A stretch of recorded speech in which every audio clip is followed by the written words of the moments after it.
Hi, hello, good morning. Welcome to the last conference of the morning, and welcome to everybody joining us online at home, far and wide.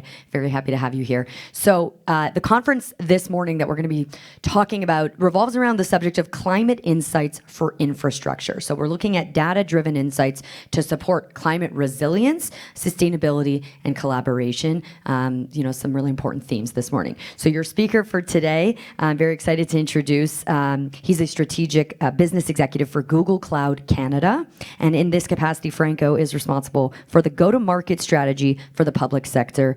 Franco is also responsible for sustainability development and strategy in the global public sector over at Google Cloud. Anything I say is just going to take away from their accolades. So without further ado, please help me welcome Franco Amalfi.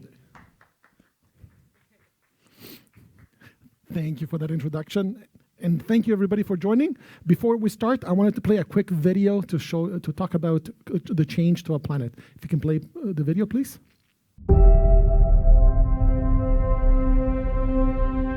There's a place in our universe, a marble spinning in a vacuum.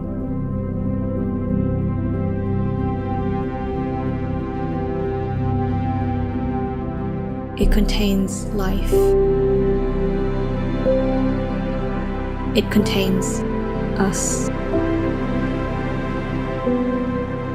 It may look solid and enduring, but now we can see it differently. Across time, living and breathing. Across time, we can see that we, all of us, are changing this place faster than ever before. We can see the impact of the way we live.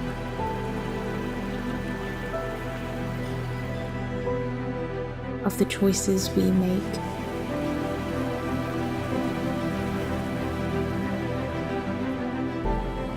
And see their consequences.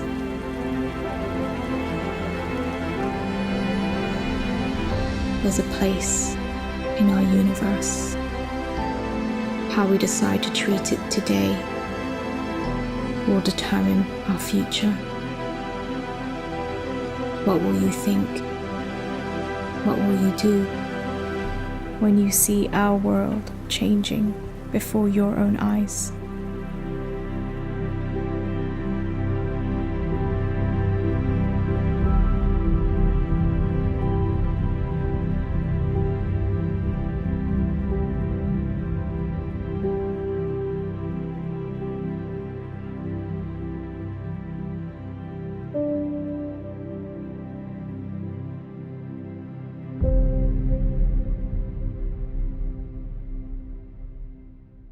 Much for everyone to be here with us. I am very passionate about the topic of sustainability and climate resilience.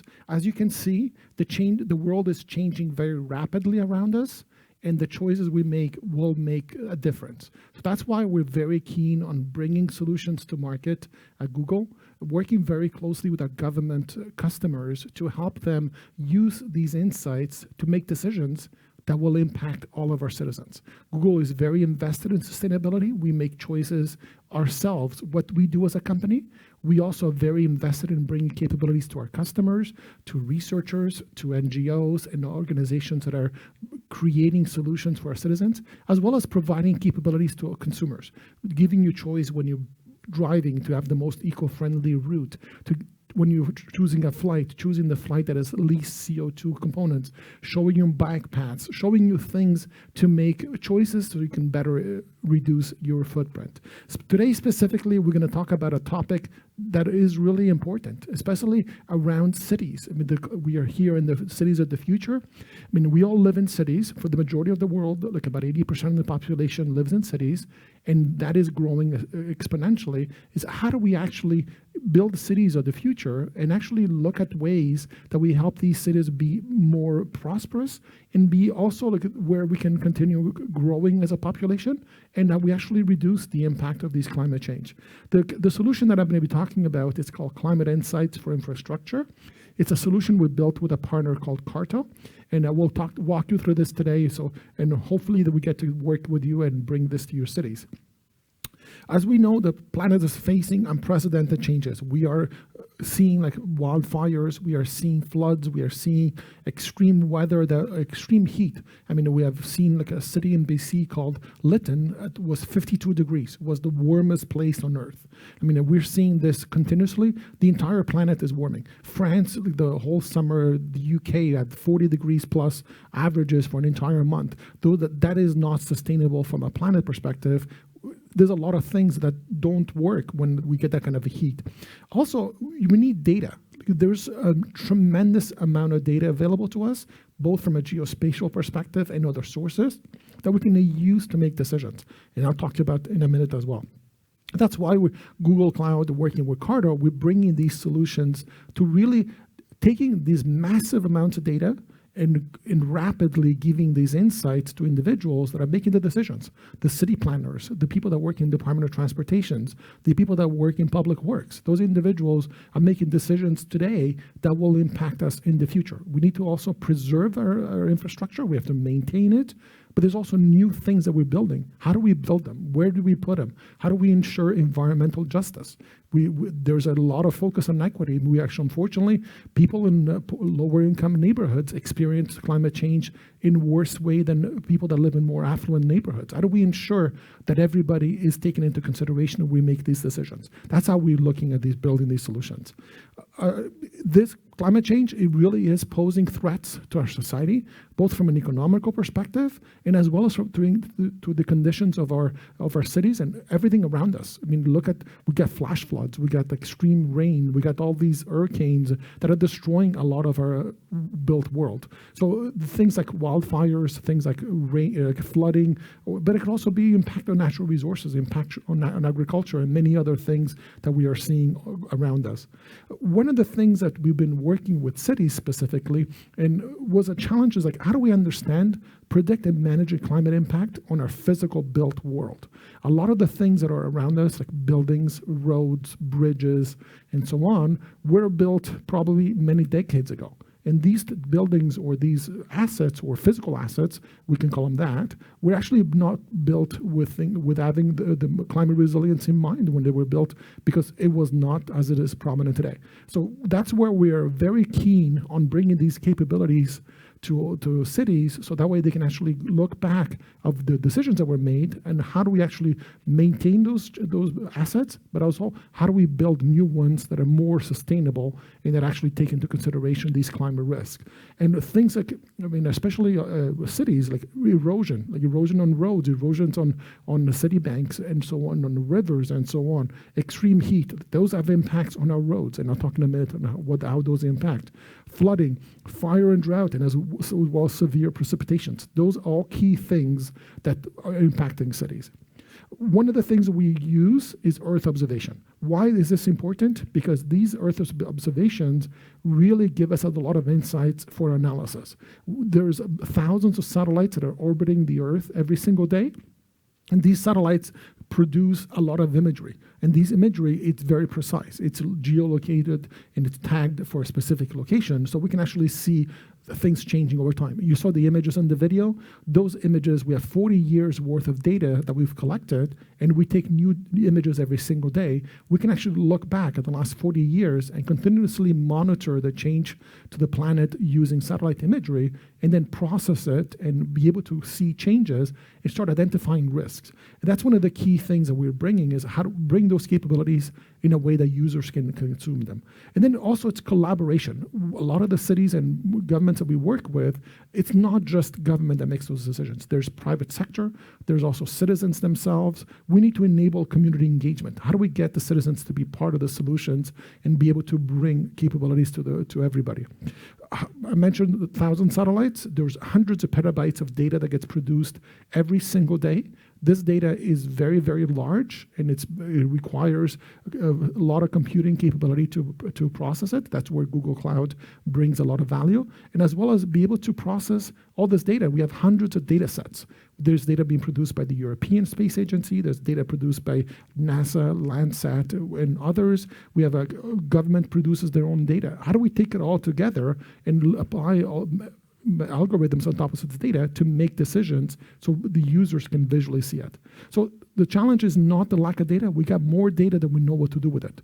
The challenge is, how do we take this data? And not everybody is a climate scientist or is a machine learning expert. Is how do we take this data and create it and visually make it appealing and easy to use so the business users can use it? That's really what we're focused on. If you look at the Google as a company, what we focused on is taking the most complex problems. Look at Google search. When you have a question, you go to Google search and you ask the question, and usually before you even finished, you get an answer. That required for us to process probably billions of records to be able to get to that answer to you. And we're looking at applying those same look at it as a mission as a company is we catalog in the world the information to make it accessible to all. So the same approach we're taking from a geospatial, we're cataloging the world geospatial information and make it available to everyone. So some of the use cases that we're seeing, I mean, as an example, in flooding, we're looking at what is the wear and tear on roads from a flooding perspective, as well as rail and as well as bridges and so on. Those are key components of cities that we have to make sure that we maintain them. Like we also, as we're building new roads, that we actually take into account where there's a flood risk. If there's a flood risk there, maybe putting that road there maybe not be the best choice. Same thing with fire, heat, and drought. As an example, our summers are getting warmer and warmer. We're getting less and less rain. So how do we? And that what happens to our soil? The soil becomes very, very dry. And then when there's a new rain that comes in at once, that water does not get absorbed into the ground.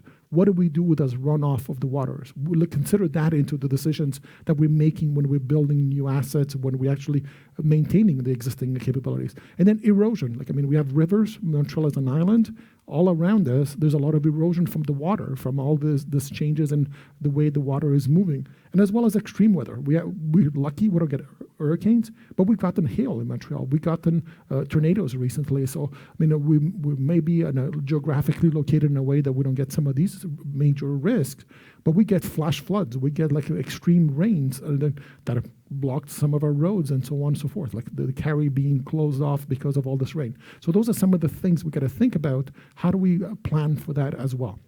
There's just some examples. There are many others that we can actually bring, that we can work with you. I just wanted to give you some of the ones that we've seen cities adopt so far. How do we do this from a technology perspective? We worked with Cardo, as I mentioned. They built a platform. Basically, the way this works is we take all this geospatial data. We use a platform, a technology from Google called Google Earth Engine, which then processes data at scale. We combine that data with other sources, and we bring it into a platform called Google BigQuery, which is the same technology that is behind Google Search. Whenever you're searching for something, it uses Google BigQuery behind it. And then we combine those data sources with third-party data sources, as well as data that the government themselves collect. As an example, City of Montreal is a big open data portal. They've done a lot of work. They collected a lot of data.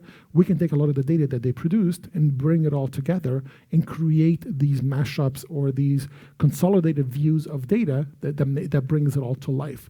And then we give the users different ways of interacting with that data. So that's one of the key ways that we do this. In addition to climate risk data, we can bring in data from other sources. As an example, we have a partnership with MasterCard through their City Possible platform, which we bring in financial data. This is one of the things that also we're seeing now. We're asking, when we're talking to cities, one of the things they want to find out is if there is a specific climate event that happened, let's say there's a flooding event or there's something that happened, is there a specific part of the city that's not seeing transactions? If they're not seeing transactions from a financial perspective, that means that part of the city is not accessible. Then we need to be thinking of an emergency response. How do we better get prepared for that part of the city? From a human mobility perspective, there's a big focus as well on equity, on mobility. I know the city's done a lot of great work here in Montreal through the Smart Cities Challenge, and they're always looking for ways of ensuring that we have equity and mobility. because mobility is an important aspect of economic development. If you can get from point A to point B and you have ways of getting through with public transit, that increases people's opportunities for going to get those jobs as well. Then road traffic, demographics, behavioral. We can also look at a point of interest, look at housing as well. So like we can take many, many different data sets. They get hundreds of these within the catalog that Carta produces, and many companies as well. We can bring them all together, combine them with climate data as well as city data, and then create different layers, and then we can interact. So and as the city is planning potentially a new park or a new development, they can actually see, like, is this park going to be, how many people are going to be affected? What's around it? What businesses are there? What economic development activity will this create? And how many people? What's demographics? What's the level of income of these individuals? Who's going to benefit from these changes that we're making? Is it a beneficial to everyone, or is it beneficial only to a certain group? So those are the decisions that we need to make. So we need to be, and having these kind of insights provides a lot of capabilities to cities to be able to do their planning. It's a very complex world. They have a lot of things they have to be taken into consideration. So our goal is to simplify their jobs, to bring capabilities that allow them to look at this data more in an easier way, in a visual way, so they can actually make decisions quicker. Some of the use cases, around road and traffic conditions, which that is critical for movement of people, movement of goods within cities. We have a lot of traffic in Montreal. How do we do this more effectively? So those are some of the things we consider about. Multimodal, I talked about transportation, mobility as well. One other big area that is very focused right now is on safety analytics. A lot of customers we talk to in the US, to get this zero vision, where we want to reduce the number of accidents to zero. That's the end vision. How do we ensure that we use this data to understand if there's a specific part of the city where we're getting more accidents? Is it because maybe the signage is not correct, or there is a potential the way the roads are built, or what's going on there that gives us insights to specific that part of the city as well. Then equity, this is probably one of the most talked about topic that we're talking to government, is how do we actually create these indices that we understand government services are delivered to individuals. But now, like, overlaying this with climate risks, looking at equity is like dividing the city and looking at different socioeconomics, and then be able to layer in all the climate risk. If there's a risk of flooding in this part of the city, or there's this risk of extreme heat, and we want to build a project there, what is the impact? How are we going to impact people positively? That's the kind of things we're going to be thinking about.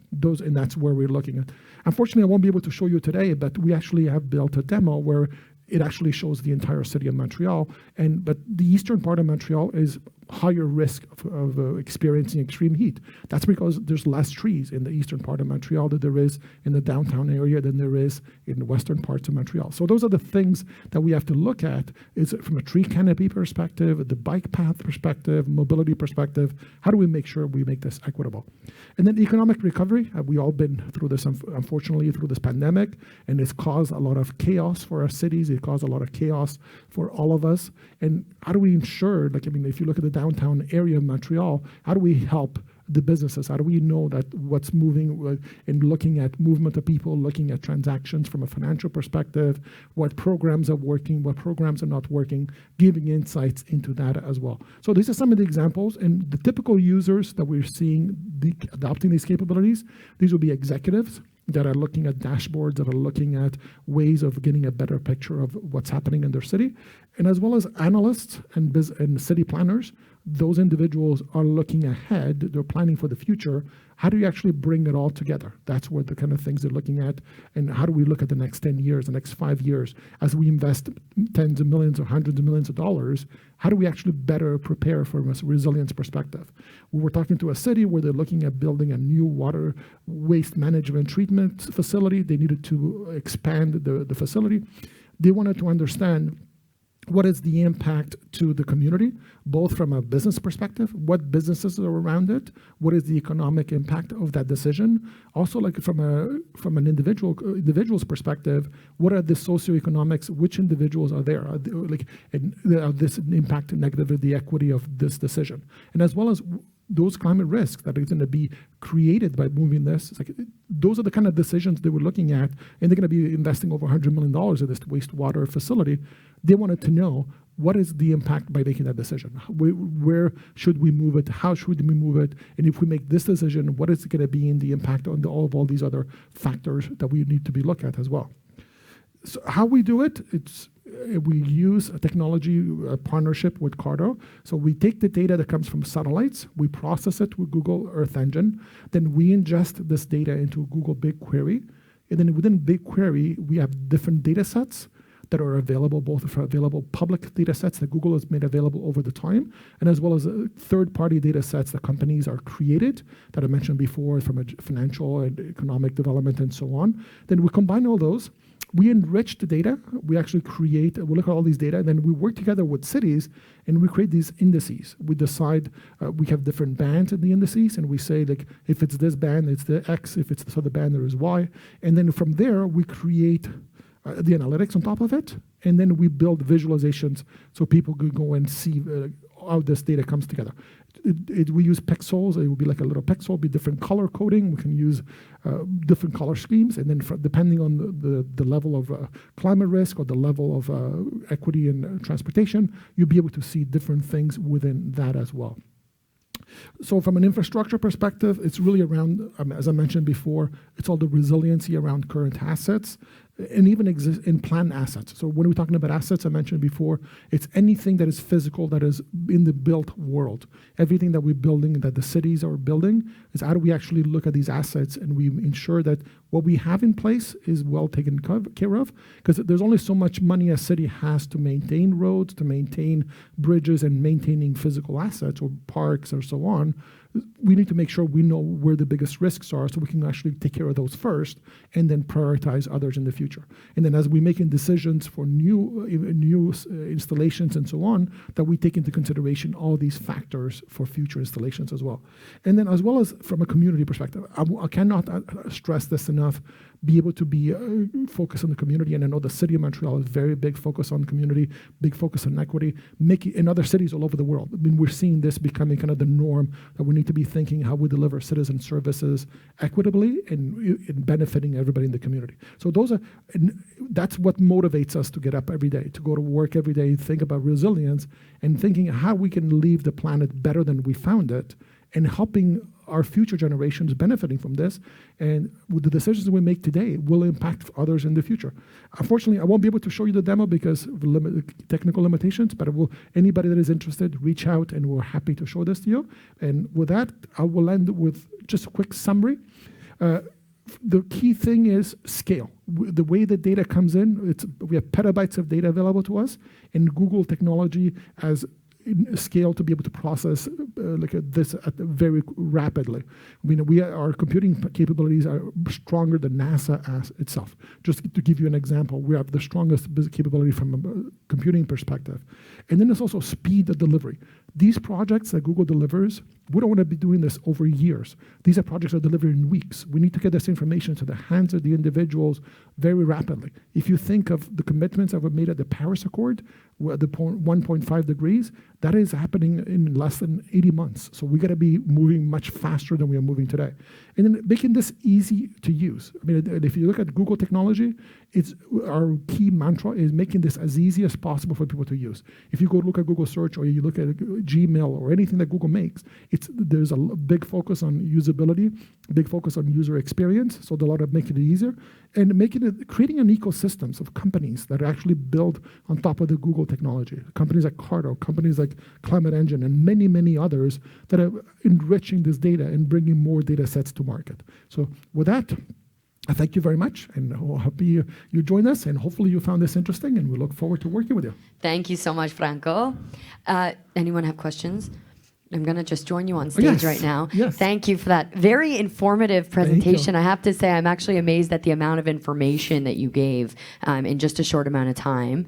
And actually, what's refreshing is a lot of the conferences I've been doing, one of the main messages that's coming out from a lot of presenters is we don't have the data. That's We right. need the data. We're lacking data. That's right. And in your perspective, we actually have more data than we know what to do with. That's right. But it's about applying it. Yeah, and the what we're missing is the insights. We're missing the intelligence to be able to make decisions, and that's what we focus on. Because if we have data is coming from Sure. everywhere. It's like, how do we make it accessible to people to look at this data and be able to make decisions out of it? Because if you're looking at satellite imagery, like if you're looking at a picture, it's not going to tell you the story. But if you're looking at it over time and you're looking at different factors, it tells your story. That's what we're looking to bring. Yeah, precisely. You touched on a lot of different points that affect, us from many different Yes. angles. I just want to clarify something. Maybe I misunderstood. The link between mobility and the climate. You mentioned something that came out that stuck with me, which was that mobility is really important for economic advancement. Yes. It's actually not something I had previously considered. It's very interesting as a concept. What is the link though between mobility, making those parts of the globe accessible, and climate change?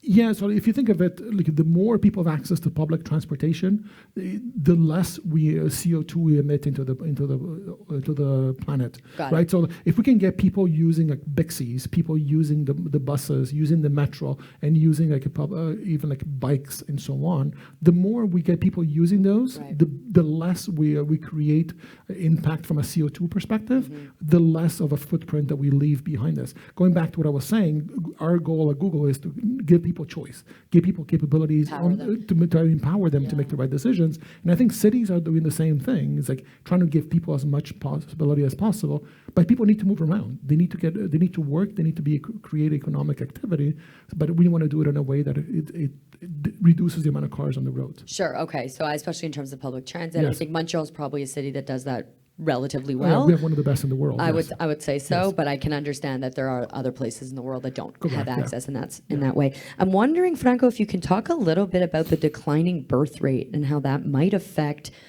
anything really in your world. We're talking about does the birth rate that's kind of overall in decline affect climate change? Does that contribute in any way to what you're doing at Google Cloud? I think if you look at birth rate, declining in some parts of the world, but it's also increasing dramatically in other parts of the world. In some of those countries, like if you look at the Middle East and you're looking at Africa and so on, they're experiencing climate change a lot worse than we are. Yeah. Because it's not all. Some of it is natural, that it's the planet's warming, but a lot of it is human activity. So like I think like the more people live on a specific location, the more there's impact to that location. So we don't look at birth rate as being a key Like a driver. metric, Yeah, right. it's a metric, but we're really right now focused on figuring out how do we take this information and make it available to people that are making decisions.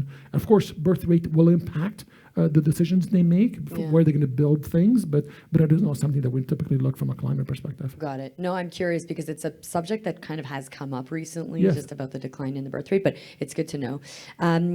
The data that you're suggesting you will be making available to the end user, essentially, is that going to be free? Is that going to be open source like the way Google is? Yeah, many of the data sets are available through Google BigQuery that people can use them and start making the decisions. The platform itself we're talking about, it's a commercial platform that we sell to governments, and we make this available to governments that are interested in working with us. There are some capabilities that are free that you can use on Google BigQuery and make analysis, but a lot of what we built with Carter, that is something that we bring commercially to customers. Got it.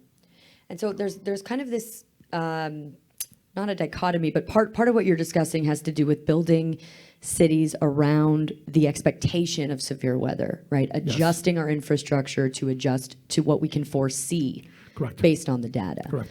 What do you have to say about the so-called doomsday preppers, people who build their houses in function of hurricanes and things like that? Is that a sustainable thing that we can expect to see in the future, or is that kind of a bit of an apprehensive approach?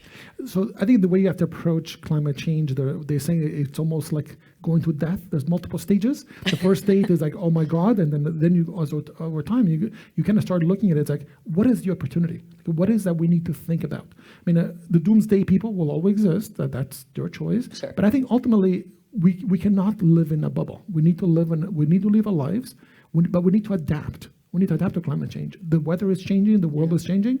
We need to figure out how do we coexist with some of these changes. I mean, a lot of the work that we do is mitigation strategies and so on, but that's not enough. Now we need to be thinking like, these things will happen. How do we adapt to it? How do we be better prepared for those kind of changes? Absolutely. No, it's a very important step. Yeah. Is there one kind of a sentence or idea you want to resonate with us and to our listeners who are joining us online? What's the main idea here that we need to think, that we need to resonate? I think that if I wanted to end this, is like really like the choices that we make today will impact how the world will look. And I think ultimately all of us have a choice, and we rely a lot on our government to help us make those choices. We want to. That's why we exist. We want to help these governments make better decisions to help all of us. Absolutely, and make the world more accessible Correct. and climate friendly. And anyway, and equitable. and equitable, I think, is the main theme also. Yes, just absolutely. accessibility, equitability. Correct. Thank you so much, Franco Thank you. Amalfi. Really appreciate it, and thanks for this great presentation. Thank you, everybody. Thank you. All right, we'll take a little pause for lunch and regroup here after.